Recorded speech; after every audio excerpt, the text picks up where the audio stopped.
welcome to Alberta Innovate's latest Capital Access webinar, IP Investment Readiness.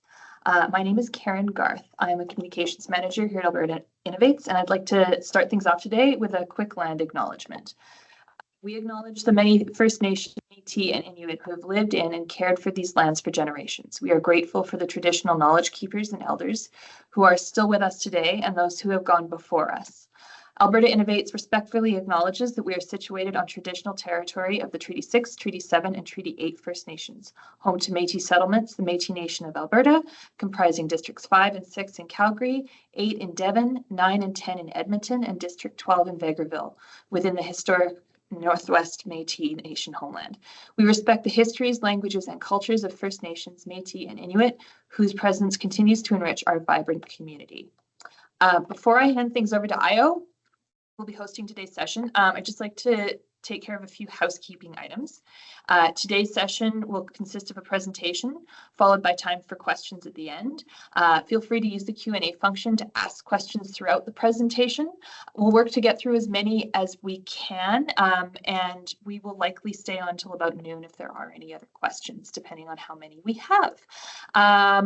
So with that, I will pass things over to Io. Thanks everyone, and enjoy the webinar. Thank you, Karen. Hello everyone, my name is Ayo Aile. I'm the Interim Executive Director of Capital Development at Alberta Innovates, and I'll be your host for today. I'm really glad to welcome you to today's session in our Capital Access webinar series. Whether you're joining us for the first time or you're returning for another session, thank you for being here. Our webinar series is designed with one primary goal in mind, and that is to equip startups and entrepreneurs with the tools and insights they need to successfully access capital and grow their businesses. And we know when we do that, we are also equipping the entire ecosystem. So we're always glad to see other members of the ecosystem on our calls. So today's topic is one that's increasingly critical in the innovation economy. Intellectual property isn't just a legal asset, it's a strategic one. It can enhance your company's valuation, strengthen your competitive edge, and signal to investors that you're actually really serious about scaling your company. So today we have brilliant minds that will walk us through today's session. We're fortunate to be joined by these two outstanding experts. Erin Pisko, VP of IP Strategy at Innovation Asset Collective. Erin is a true thought leader in this space and has spent her career helping companies turn their aha moments into scalable success stories through smart, actionable IP strategies. She's known for breaking down complex IP concepts into practical steps that support growth. I would actually see that evidence today during the session. And Stefan Chiasson, principal at BDC Capital's IP fund. Stefan brings a wealth of experience in venture capital and innovation or innovative funding. He specializes in helping Canadian tech companies unlock the value of their IP to fuel investment and expansion. So we'll be hearing from both Erin and Stefan over the next 30 to 40 minutes, and we'll have the Q&A session after that. It's going to be very practical. It's going to be very insightful. So get ready, get your notebooks ready, and be ready to ask questions during the Q&A session. So with that, let's dive in, and I'll pass it to Erin and Stefan. Great, thank you. Awesome. So we're really looking forward to diving into this topic today. So IP investment readiness, and let's get started. Flip this slide. Awesome. So what is IP strategy about? Well, actually, it's about your value proposition, and it's about your customers. It's about growing your business, and it's not only limited to protecting your technology. So today we really want to focus on how you make that connection between IP, value prop, and customer to showcase the portfolio and help you attract investment. Yeah, we really want to spend some time talking about consideration around who your customers actually are and making sure companies are taking a big picture approach, because it's so much more than just your end user.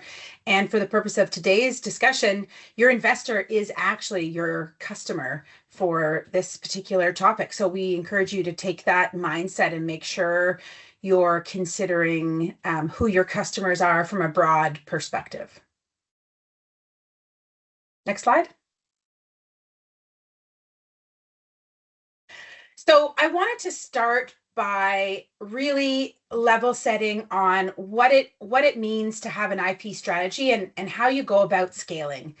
Because when Stefan and I were preparing for this presentation, we spent a lot of time chatting about how the fun stuff really happens when you're leveraging your IP, and often people are in a hurry to get to the top of the stack. But really, it's critical to start at the foundation and then drive towards implementation in order to enable a growth. So I wanted to just briefly walk through this concept of an IP strategy stack and explain what it actually means.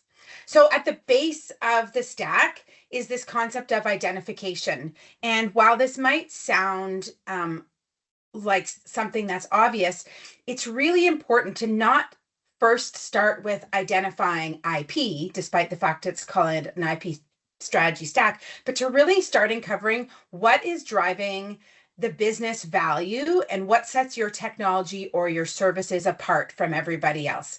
It's got nothing to do with IP at this point. This really has a lot more to do with your business plan. Understand why are customers choosing you in a market, and not just from that high level perspective of our technology is cost competitive, our technology enables like this cool new feature, but what about it actually enables that differentiation? And what is it within that differentiation that the customers actually care about? Because even though your product might be better, faster, cheaper, that might not be the component of your technology that matters most to your customers. So we like you to start with thinking about, how do I actually identify this value piece? The next step is really how you go about defining the IP opportunity. Again, we're not at the filing stage here. We're not actually actively implementing anything, but we're considering what are the opportunities we have available in our business? How is my company going about protecting what makes us competitive? How am I protecting how I stand out in the market? What is going to allow me to strengthen my edge and my negotiating position? We really want companies to be thinking about this from a defensibility and differentiation perspective. Even without the filing of formal IP rights, there are opportunities to wrap ownership positions through contracts, through processes, through how you approach your business, through how you keep your customer list confidential, how you do your pricing. And so we want you to think about the IP opportunity from a much larger lens than just patents. So we're not going to be talking specifically about any particular form of IP right today, but we want you to think bigger picture when it comes to intellectual property and your intangibles. The next step of the strategy stack is really about, how can I make sure I'm aligned? Because businesses are moving, and the really important thing to understand about your strategy stack is it's fluid. It's not a fixed in time type of thing. And so it's important to continually align. Make sure the things that you think you have ownership of, you actually have real ownership of those. So it's not enough to just say, this was created by our employees, so obviously we have ownership of it. You want to make sure you're validating that fact. Do you have the right agreements in place? Do you have the right clauses in place? Do you have the right processes in place to ensure ownership of these key aspects stay internal to your business, and that you can actually rely and focus on the protection that's really going to drive the value?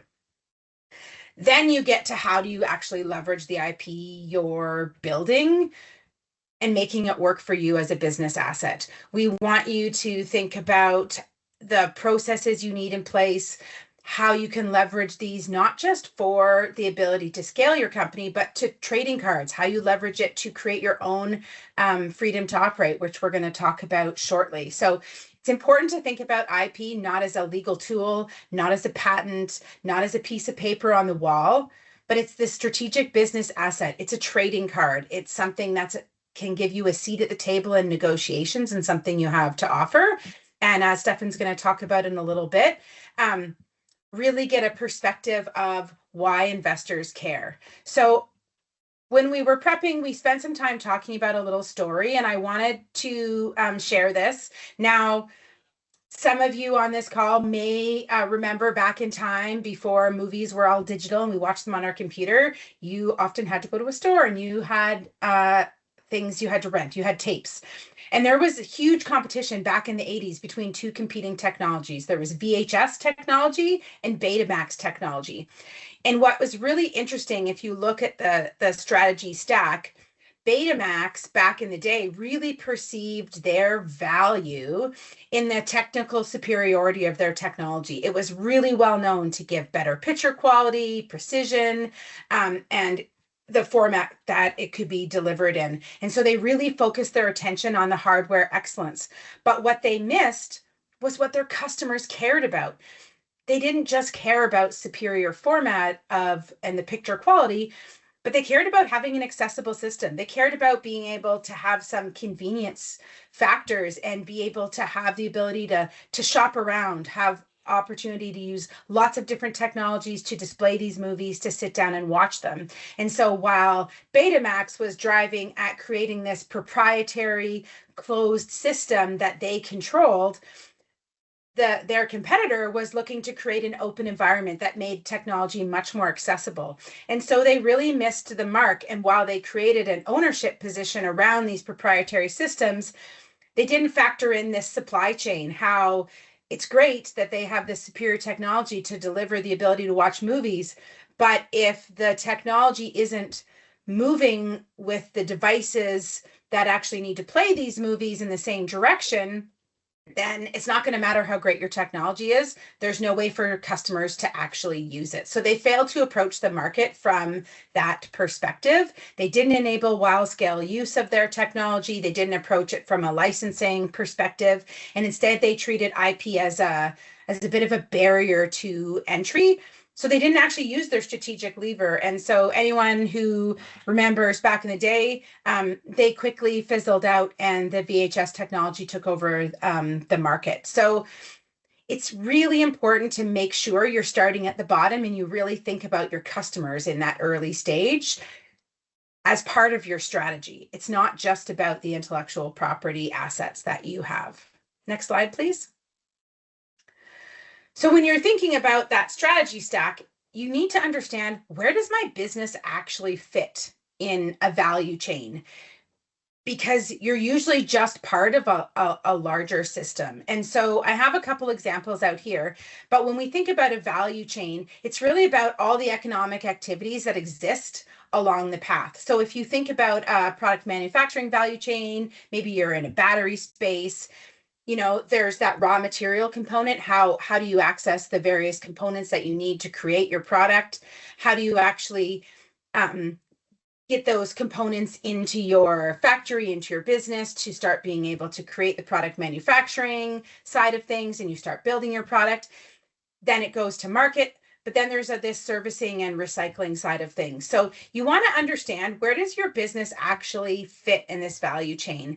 And the reason that's really critically important is because you've got to understand who you're competing with, not just within your own little box of the value chain, but who are you competing with for those same raw materials? How are you going to make sure you get access to those raw materials? Who are you competing with for the downstream customers at the end of the day? Who are you competing with when it comes to the ability to actually recycle your product and the various components? So it's important to think outside your own little box and understand the other players, because if you're not able to actually manufacture your product because someone has boxed you out of part of the market, you can't get access to those raw materials because you're not a preferred consumer, then all these things come into play. So when you're thinking about a value chain, you want to think about, where do you fit? And then it's about thinking, using your value chain as an indicator of what's happening in the market, because there could be some players that exist in multiple aspects of your value chain. There could be some players that are just in one box. But often when you spend the time figuring out your value chain, you'll really surface some large players that might exist in that space that you weren't aware of, because it might not be their core business activity at the end of the day, but they might actually own IP assets when it comes into fruition. Next slide, please. So how do you go about even figuring out who is even in this value chain once you spend the time to block it out? Well, you really start just using common search engines that exist today. You can use public-facing tools like Crunchbase, LinkedIn, look at CDAR filings, understand who is in the space. You can do simple online searches. You can use Google. You can set up a custom GPT to help do some searching. But there's a lot of ways you can go about identifying who's playing in each individual space. But your value chain doesn't stop there. Then you want to add on an IP layer. It's not enough to just know who's playing in each space, but can you get any insight into what their IP strategy might be? How are they approaching IP? Do they have any assets that could pose a barrier for you as you start going? So you want to know how to access building out this IP layer. And again, there's a lot of public-facing tools. Typically, they're referred to as source tools, which are databases like the Canadian Intellectual Property Office, the US Intellectual Property Office, country-based patent offices where you can do searching just in that particular space. Then there's aggregator tools that allow you to search across multiple countries in multiple spaces in a single time. The public-facing one that most people are familiar with is Google Patents, but there's also things like Lens, which is a public-facing tool that you can use to search across multiple databases. This does not require a huge amount of sophistication. You can search by keyword, you can search by company name, and just start to get a feel for who within that space might actually hold IP assets. And what might those assets look like? Having visibility into these IP assets, again, can allow this identification of the larger companies. Someone playing in that space might not have used IP rights as a vehicle to create their ownership position. So that might lead you to understand how else are they going about protecting it. Maybe it's all proprietary in-house knowledge. But I wanted to bring your attention to the fact that because so many of the IP rights that are out there, they're all public. So once a patent application is filed, a trademark, copyright, all these things are public facing. And so patent documents can actually offer huge insights into both technical and legal information. You can access the argument someone is presenting about their technology, what they think is novel around it. So it can really be a vehicle to have great insight into somebody's business. Next slide. So the next piece is really about how does this all fit together? And this is where this term freedom to operate comes into play. And it's a word that gets thrown around out there in the marketplace. So I really wanted to just level set on what does it actually mean? Freedom to operate is really you having an understanding of your ability to navigate the market that you want to play in with minimal friction. You're never going to be unencumbered. Nobody operates unencumbered, but it's what kind of trading cards, what kind of vehicles do you have in place that can allow you to navigate the space with minimal friction, and how have you built out your ownership position around that? What we really want to drive home is it is not a yes or no question. It's not, yes, I have freedom to operate, or no, I don't. It's a continuum, and it's a continuum that evolves over time as a technology within a space progresses, as you grow and scale. Your risk also scales as you enter new markets. You can enter into new risk environments, and you need to have an understanding of who's in the space in Europe. It might be entirely different than who's playing in the space in Canada. So it's really important to understand that landscape that you're playing in. And it starts with the understanding of your space. It starts with that value chain, who is out there, and a planning process. Identify who's out there, what kind of rights do they have? Does anyone pose a barrier to entry for yourself? How are you going about protecting your own value proposition? Because if you own your own value proposition, then you have a trading card out there if you need to give someone else access. Sometimes it's a negotiation and the ability to create a trading opportunity. This is really important for Canadian companies to get a hold of. Right now, Canadians file patents at a much lower rate than all other countries in the G7. We're really way down the list in countries. And what this results in is this ownership disparity of Canadian companies. So our failure to create ownership positions around the technologies that really allow this differentiation and scaling means that other foreign players that are often more sophisticated will come in and start creating their own ownership positions around our space, and can eventually either squeeze Canadian businesses out of the market, force them into potentially an early exit or an early acquisition. And really what it can result in is not being able to get the real value of your investment. IP can be a value multiplier when it comes to how much your company is worth at a particular place.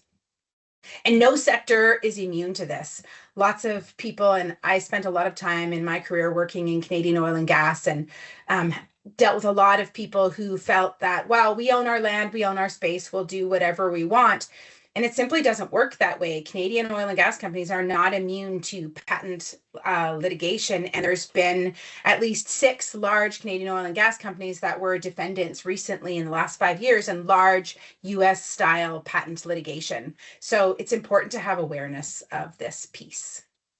And with that, I'm going to hand it over to Stefan to start layering in how this all shapes up for an investor where you're looking to attract them to invest in your business. Awesome. Thanks, Erin, for setting that foundation. And I saw an interesting comment there around the cost of filing for patents and whatnot. I think what you'll see is that the IP strategy is a lot more than just the registered assets, and it's important to take a holistic view. So looking forward to diving into that a little bit.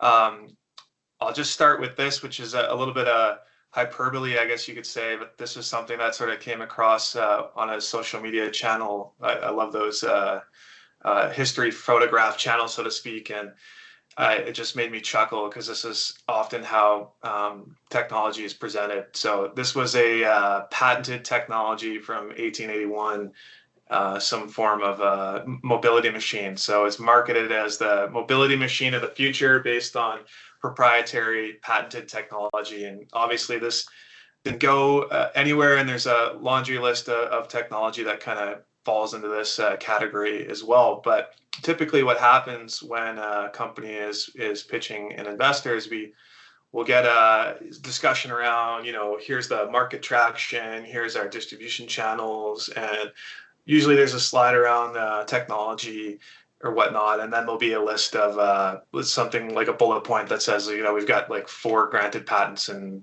a few other filed, for example. And that's completely lacking in terms of telling the true story. And just as an example, so in this case, this is a patented technology. What was patented in this case was actually this giant wheel, which was supposedly made to make the device move a lot faster. What was missed, though, was that customers didn't really care about that. There was actually some pieces about this technology that they liked. They liked the gearing system and they liked the braking system.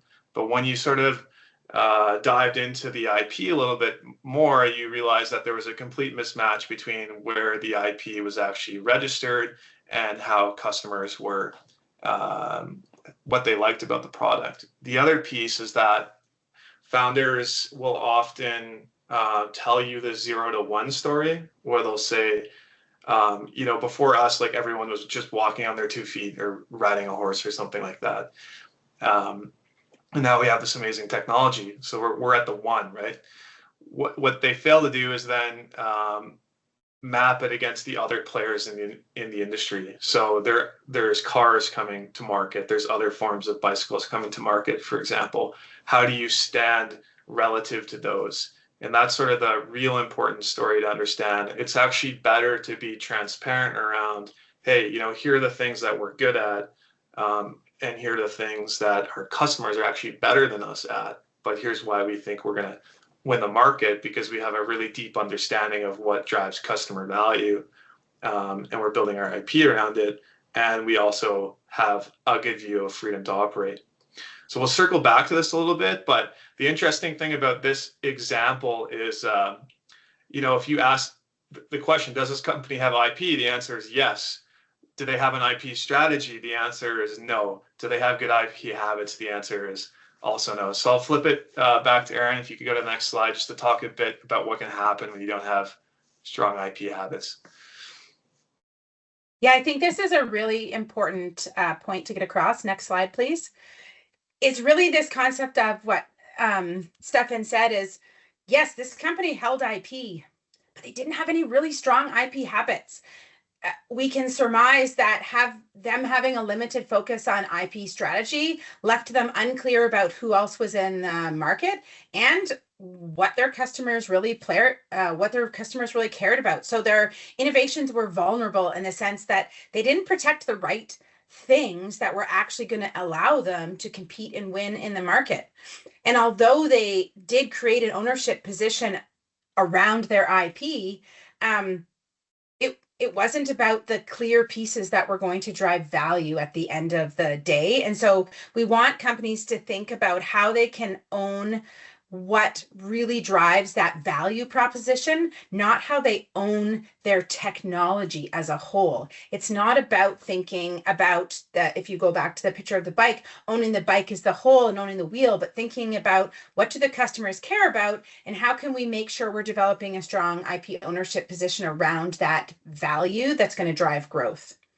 And the last piece where we see companies having IP but lacking maturity is often companies will file, and as Stefan said, they'll talk about their market traction and their distribution channels, but they haven't talked about how are they building the resources within their business to create this dedicated position. What are their processes? How are they going about capturing the value and their differentiation in the market? How do they extract it out of their company? What's their strategy around that? Someone asked a question about how do startups do this? Patents are expensive. Because it's not all about filing registered IP rights. You can preserve your ability to file registered rights down the road with robust agreements, with clear training for your employees to keep things confidential when they understand what needs to be confidential, to have smart agreements and partnership relationships where you have limits around what you'll disclose to them. You have clarity around what the boundaries are. And all this is about building strong IP habits, not just about building IP positions. Back to you, Stefan. And Great. Next slide. So wanted to focus this in a little bit more on why does your IP strategy matter to investors, and start contextualizing a little bit how you can actually showcase your IP and tell the story of the innovation. And so most people would think probably number one, that's defensibility and barriers to entry. That's sort of the classic rationale for why you'd want to have an IP strategy in place. Make sure that you have the potential to continue developing. You have elbow room, so to speak. You've got a barrier preventing other people from copying what you do. Second piece is valuation driver. So in many sectors, particularly biotech, deep tech, hardware, for example, IP may be the actual only asset of the company, given the huge capital costs required to actually scale the business. This may actually be the primary driver of the valuation of the business. That being said, a company with a strong IP position is going to have a significant value premium to companies that do not, and that can be represented at times by higher multiples on revenue or things of that nature. The other piece is freedom to operate. So we've talked a little bit about this. Investors want to know that they're not entering into a hornet's nest of potential litigation in terms of other owners of IP rights. And so this applies not only to the product and service as it stands today, i.e. you have done the assessment to get comfort that you are not infringing on any existing IP, but you've also done an assessment to connect your product or service development roadmap into the freedom to operate assessment as well. So it's not only are you sort of in a good position today, but you've also mapped where you're going and you have good clarity around your position to continue advancing in the market without infringing on other IP rights. Now, number 4, that's business model and licensing potential. So this really comes down to, is there really cost-effective, scalable ways to monetize the technology? And so aside from selling hardware, or if you have a deep tech technology or a large-scale kind of industrial technology, building the equipment yourself, you may have the opportunity to generate a very accretive revenue stream through leveraging the IP. And then the last piece is number 5. So, and I would say this is probably the most important of them all. It's really, any diligence process with a management team is an ongoing assessment. Every interaction you have is building the case as to whether the team is the right team to execute on the opportunity, right? And so there's sort of the classic saying of, it's better to invest in an A+ management team with a B product than a A+ product and a B management team, right? And so this is another opportunity for you to really signal that you understand the customer need, the freedom to operate in the space, and you've linked your portfolio back to the value that's being derived by your customers. So how do you... Sorry, I just wanted to weigh in with one thing. One really interesting discussion that we had was that when you talk about freedom to operate, this isn't about you've got a piece of paper or a letter from your counsel that, you know, says things look good.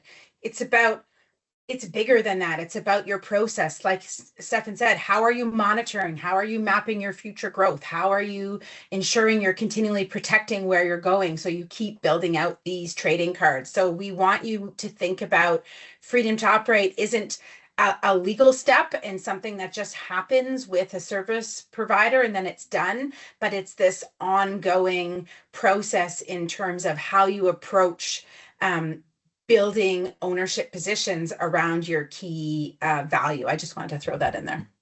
Thank you. Next slide. So wanted to start a little bit with, now that we've kind of got an understanding of why this is important to investors, how do we start kind of communicating that in a way that resonates? So the first piece is knowing your audience, and similar to, you know, knowing your customer, for example. So you got to understand the lens of the funder. Is this person the sector expert? Do they have technical domain experience? Are they looking at this from an equity perspective, a debt perspective? Are they a granting organization with specific mandate and objectives? So ideally, you're doing some pre-diligence on your counterparty. And if you don't know sort of their level of understanding, I'd encourage you to try to level set and ask so that you can get a good grasp on that. And the reason for that is, ideally, you're going to have different materials and presentation styles for different audiences. So it's not going to be very helpful to go into the minutia of a patent claim or other, you know, a trade secret, technical trade secret, for example, with a person that doesn't have deep sector experience. And so ideally, you're meeting the counterparty sort of like where they are and communicating this in a way that resonates with them. So it's important to have the ability to be able to do that more technical dive, but also be able to present this in a way that a layman could understand. Next slide, please. So we just wanted to circle back on this example quickly one last time, and then we'll get into a more realistic sort of modern scenario as to how you can put this into action. But as we had mentioned before, while a lot of technologies kind of start this way, you know, maybe this wasn't the perfect invention, but there's some really good components here. The inventor actually learned that the customers love the braking system and love the advanced gearing. So I'm just going to fast forward this a little bit. We can pretend that this is a SRAM, for example, manufacturer bike components. They've now actually patented a utility patent around the advanced electronic gearing, for example. They've got firmware that's in the electronic derailleur.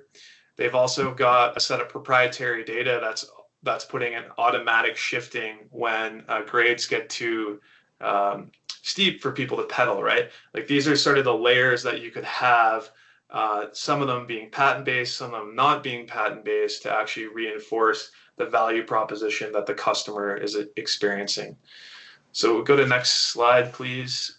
And we'll start getting into a more real-world example. So the critical component here in terms of, so we understand sort of what investors are looking for. We're going to communicate it to them in a way that resonates with them based on their knowledge and experience. And then really what we want to do is we want to showcase the commercial relevance of the IP. And so ideally, we're going to start at, as we've been talking about, start at the customer value proposition. From there, we're going to connect components of the IP portfolio, being registered components or non-registered components, back to that value prop. And then we're going to ideally tie in how they interlock with each other to create a significant barrier moat around the IP. And then lastly, we want to make sure that we're also conveying that we've conducted the right analysis to demonstrate that we have freedom to operate in this space. And so just to drive the point home, do not send an uncontextualized list of patents or just patent count on a slide. Ideally, we're starting with value prop and we're tying in IP assets, and we'll get to an example of how you can do that momentarily. So next slide, please. Okay, so this is a more modern case example. This is a geospatial and mapping company. Now their customer need was highly accurate and precise base map data that was used in insurance underwriting.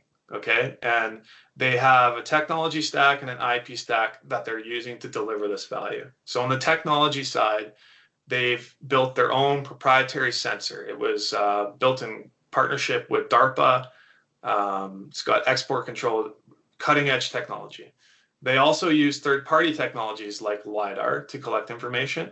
They have a proprietary software platform that is used to do risk scoring and has multiple map layers that feeds right into the insurance underwriters' workflows. Now, underpinning the technology stack, there's the IP stack. So there was a significant patent portfolio covering the IFSAR sensor and the data transformation process. There was also trade secrets layered on top of that around both the sensor and data processing. And they had a large proprietary database of mapping data from information that they had collected. And then they also had in-license data. Now, when we started having conversations with this company, obviously they led with, well, we've got this cutting edge sensor that was developed in partnership with DARPA. We've got multiple patent families around it. It's completely innovative, airtight, so to speak. But what we found when we actually started digging in more into the diligence and trying to tie this back to the customer value was sort of a reorientation in terms of what was the most important parts of the portfolio and how they could have probably showcased that a little bit better to attract investor attention. Next slide. So the reality check in this case was, when we talk to the customers, they're completely agnostic to how the data is collected. Nobody cares what sensor you use to collect this information, so long as the data that was collected was accurate from the perspective of them conducting their risk assessment, and that the user experience, the underwriter's experience, was seamless and it worked really well in their workflow. And so what became apparent was that the core IP mode in this case was actually the data, and that data consisted partially of proprietary data, but a significant value that was being created in the data was actually in licensed data and their ability to then interpret that data. So the trade secret around interpretation, the machine learning around risk scoring, but it wasn't necessarily their sensor so much that was actually driving a lot of the value. The software platform was also critical, so that the UX experience was built with direct input from the customers to function efficiently in the insurance and underwriting workflow. And now the other components of the portfolio, we call them more like IP moat enablers. So the IFSAR sensor was beneficial in certain circumstances where it was more challenging to get clear data. So IFSAR worked really well in areas where there was a lot of persistent cloud cover, for example, really difficult to actually get a clear shot of the ground, or a lot of foliage, for example. So in those particular use cases, that became helpful. And then there was also some data interpretation trade secrets that were relevant to getting the raw data from IFSAR and LiDAR into a usable format. But what was interesting about this company, and I think which speaks to a lot of companies, was that the patent portfolio was a important enabler, but I don't know that the company would have been unsuccessful without it. And it was actually the nature of the whole mosaic of IP that really created a strong defensible position. So if you could go to the next slide. This is kind of a simplified version of how we would maybe think about presenting this to an investment committee, and it may be a way that you might want to think about trying to position your IP to potential funders, but also how you may want to think about how your IP supports sort of differentiation and value prop. So I'll just pick one example here. So we're talking about how the customer required accuracy of data. That was sort of like the main value prop that this technology was offering, was that they were getting appropriate risk scores and probabilities around flooding, right? And what we've done here is we kind of mapped, okay, well, what pieces of the IP portfolio were actually protecting that that value proposition. So from a patent perspective, we talked a bit about the sensor patents. We're creating some value by allowing them to offer data in some challenging locations. Data processing was really important to get the raw data into a usable format. They also had trade secrets around that. So that was a lot of back-end software, for example, and technical experience that the management and executive team had. There was data, so proprietary historical data that they had collected, often newly acquired data for specific geographies. We talked about software. So for the accuracy component, there was a lot of back-end processing software that was used to generate scores for the insurance providers. And then finally, in this case, like Erin had talked about before, there was actually an IP agreement that created significant value, and that was in-licensed third-party data, which allowed them to be effectively the world's largest provider of and most accurate provider of elevation data. And so maybe the way to think about this is IP mode is sort of the classic way of displaying things, but I think it's a little simplistic. Like maybe often people think of IP mode and they're talking about patents, and you've got a little river and a drawbridge, so to speak. But I like to think of this more as a kind of like Tomb Raider, Indiana Jones scenario, where there's multiple failure points and multiple reinforcing sort of traps, so to speak, that are protecting that innovation. And I think at the end of the day, this is really what you want to be driving home to the investor, is that, okay, number one, we really understand why our customers are buying our product. Number two, we're protecting it.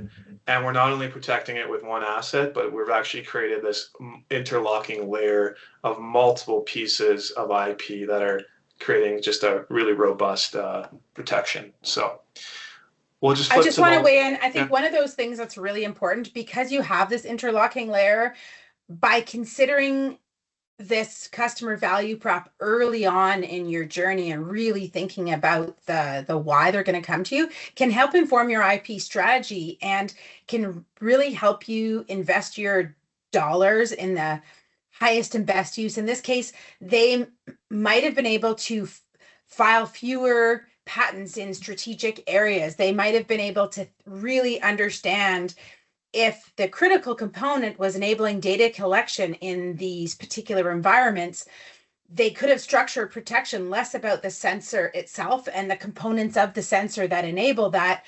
That could create additional revenue streams for this company. It's not just about their sensor, but other sensors being able to collect this data, because it's not just about the patents at the end of the day, as Stefan said, it's about the interlocking approach. And that approach actually can really help smaller companies with cost-constrained budgets, spending the time to think about the options you have for that, how you're going to own the solution. There are cost-effective ways to go about doing that. And last slide, so just a quick summary here before I turn it back to Erin. Just wanted to highlight the key takeaways. So number one, just remember IP strategy's got to be directly linked to business strategy. You can do that by connecting components of your IP to your value proposition, showcase the interlocking moat, demonstrate your freedom to operate, not from the document perspective, but from the strategic perspective. And just remember to communicate in a way that resonates with the audience that you're speaking with. Awesome. Next slide. So just a little bit about my organization. So we are a federally funded nonprofit supporting companies in the clean tech space. And this is a key area where we look to support people, that building of a strong foundation, making sure companies understand how to go about doing the building of the foundation. It's one thing to hear about, it's a whole nother thing to execute. So access to a variety of resources, how to build your value chain, access to market intelligence that help you understand who the key players in this space are, and access to a portfolio of assets and IP insurance that can help you, especially smaller companies, as you're scaling to build your freedom to operate position. It takes a long time to build a robust portfolio. Next slide. So just a little recap on eligibility. So we support Canadian resident enterprise companies that are small to medium sized and in the data-driven clean tech space. We take a broad understanding of what is data-driven clean tech. You know, if you have an angle around that, I would encourage you to reach out around that piece. And with that, I think we can go back to Io and answer some questions. Thank you very much, Erin and Stefan. We have 3 minutes to the end of the time we scheduled for this, but just so you know, we'll still stick around for, say, an additional 3 to 5 minutes in case you want to still connect with Erin and Stefan. So we have a couple questions. I'll start with some that were put in the chat here. There's a question about finding more information about applications for trade secrets.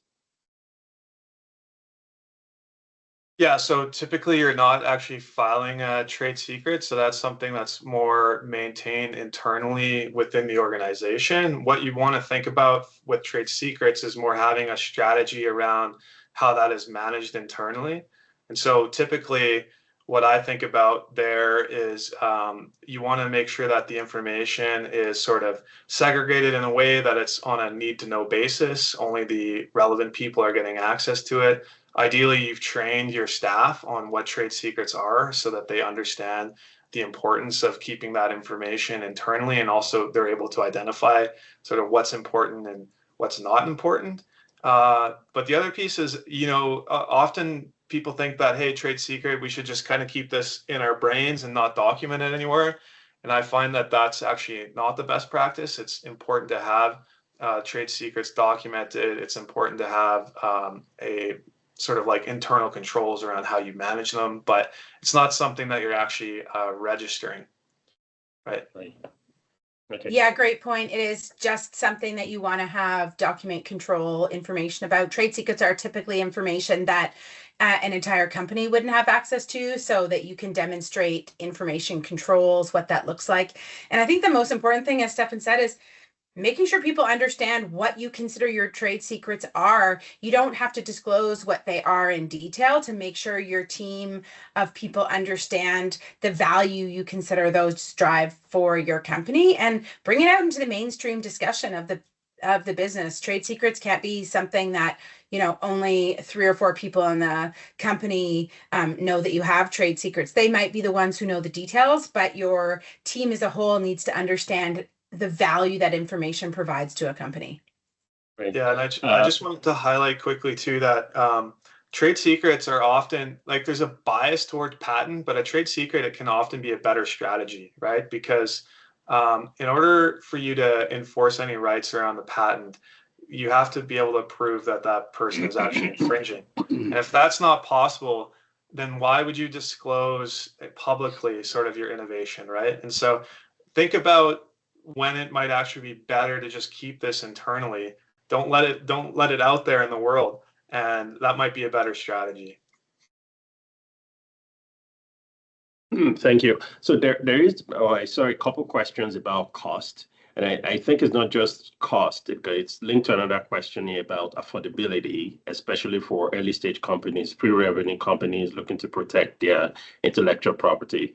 Do you have any thoughts on how they could manage that? I could also maybe share a little bit about how we support such companies at Alberta Innovates. We do have a couple of funding programs that a lot of companies access to fund the cost of to pay for the cost of IP protection, and even do some strategy work before they actually do the actual filing.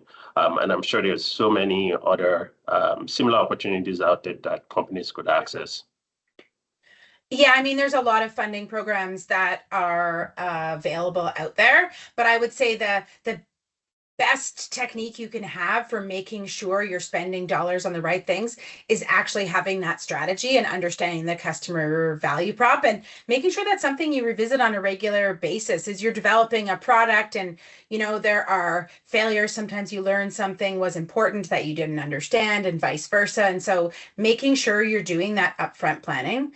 The other thing is, as Stefan said, you know, trade secrets are a vehicle. The also beauty of a trade secret or maintaining information as confidential, it preserves your optionality to make a different decision down the road. Just because you choose to keep something a secret now doesn't mean you always have to choose to keep it a secret. And so it preserves the ability of optionality when you maybe are in a more cost-effective position to develop filing. But I would say for sure, Alberta Innovates, there's the various Elevate IP programs. As I said, IAC supports data-driven clean tech, but keeping track of the various programs can, of course, be a challenge. But there's a lot of early stage opportunities. I think Export Development Canada provides some IP specific funding when you're looking to file outside of Canada. So managing an understanding of the programs that you can use to help support those early stage filings can be really valuable for companies. I think you might have answered this question already, but there was one here asking about equivalent funding organizations for companies that are not in clean tech. Yeah, that's a good question. I don't know, Stefan, if you're aware of other programs. Yeah, I don't think we have a other sector focus quite to the level of IAC, but we did mention a few just now. I mean, obviously Alberta Innovates has some funding available. There's Elevate IP, which is another good organization, especially for folks earlier in their development. The other thing you would want to bring up with your IRAP ITA, if you have one, is the IP Assist program that has specific funding and advisors for IP strategy as well. So you could consider that. But happy to chat with anyone if you're looking for a specific sector. Feel free to connect with me on LinkedIn, and I can try to help guide you in the right direction. Okay. We have one here. I'll just read it out. It says, why patent and let competition patent around you? Why not proceed with trade secrets, build out IP extensions, and later patent if and when it makes strategic sense to do so? It's a great question, and that sort of factors into your IP strategy. Patenting is not always the right answer, but it's really important to understand how your technology is going to develop, what you need to disclose to attract those customers, because trade secrets isn't always an option. The ability for someone to reverse engineer a product if you're testing a product in the market, there are a lot of factors that go into that. So there can absolutely be a role for sure for trade secrets to play, but it's about your strategy and understanding how you're going to play in this space, what you're going to need to share with people, what you can actually maintain as a trade secret, and also understanding how quickly the space is moving and how many companies are sort of competing and developing in a similar space, because at least with the patent system, it is a first to file system. And so if you think about it in the perspective of it's a really crowded space, there's a lot of people competing and developing similar solutions. Once something is out there and disclosed, it can get in the way of your own ability to protect your own value prop. So it all goes back to that value chain and that strategy stack and understanding how the different things work together. Anything you want to add to that, Stefan? Yeah, I was just going to say, like, from an investment perspective, it's kind of like I would almost rather look more closely at a company that has a really robust IP strategy and no patents or very little patents than a company that just has a patent list that are not, really well connected into the value prop and sort of the future development of the company. So all that to say is, like, that can be a very valid strategy. Just make sure that you have the rationale to back up why you have taken that approach when you're having those conversations. Right. Okay, that's great. I think we have a couple more, so we just see if we can run through them real quick. We have a question here, and I think it's for Stefan. It's, what is the role of BDC for IP journey? Not entirely sure what that means, to be honest. Yeah. Okay. Sorry. I'm not sure as well, but if you'd like to connect with Stefan about that and maybe to get more clarity on and how they see the IP journey at BDC, please feel free to do so. There's a question here. It says, I would be interested to understand the role of an IP strategy in the context of enhancing productivity. Does this matter to investors?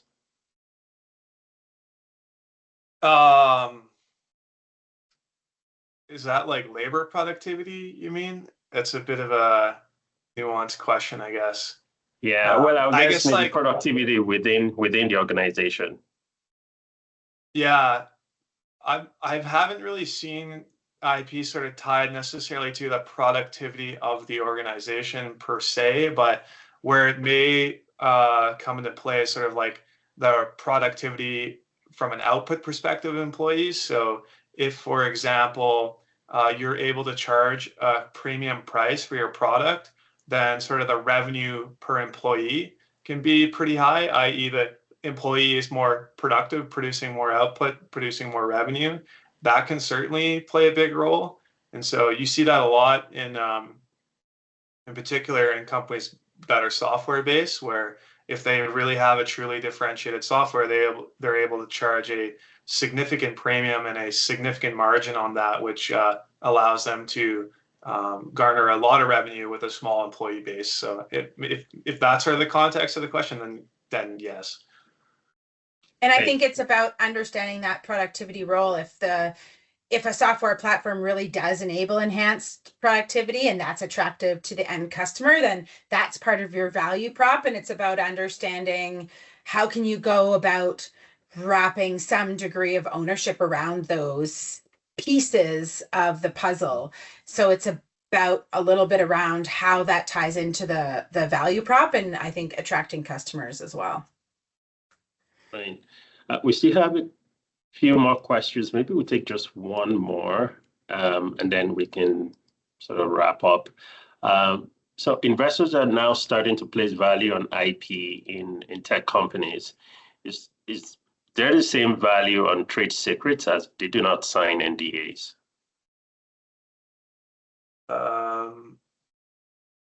Right. Is there, I think what they mean by like the investor won't sign an NDA. Yeah.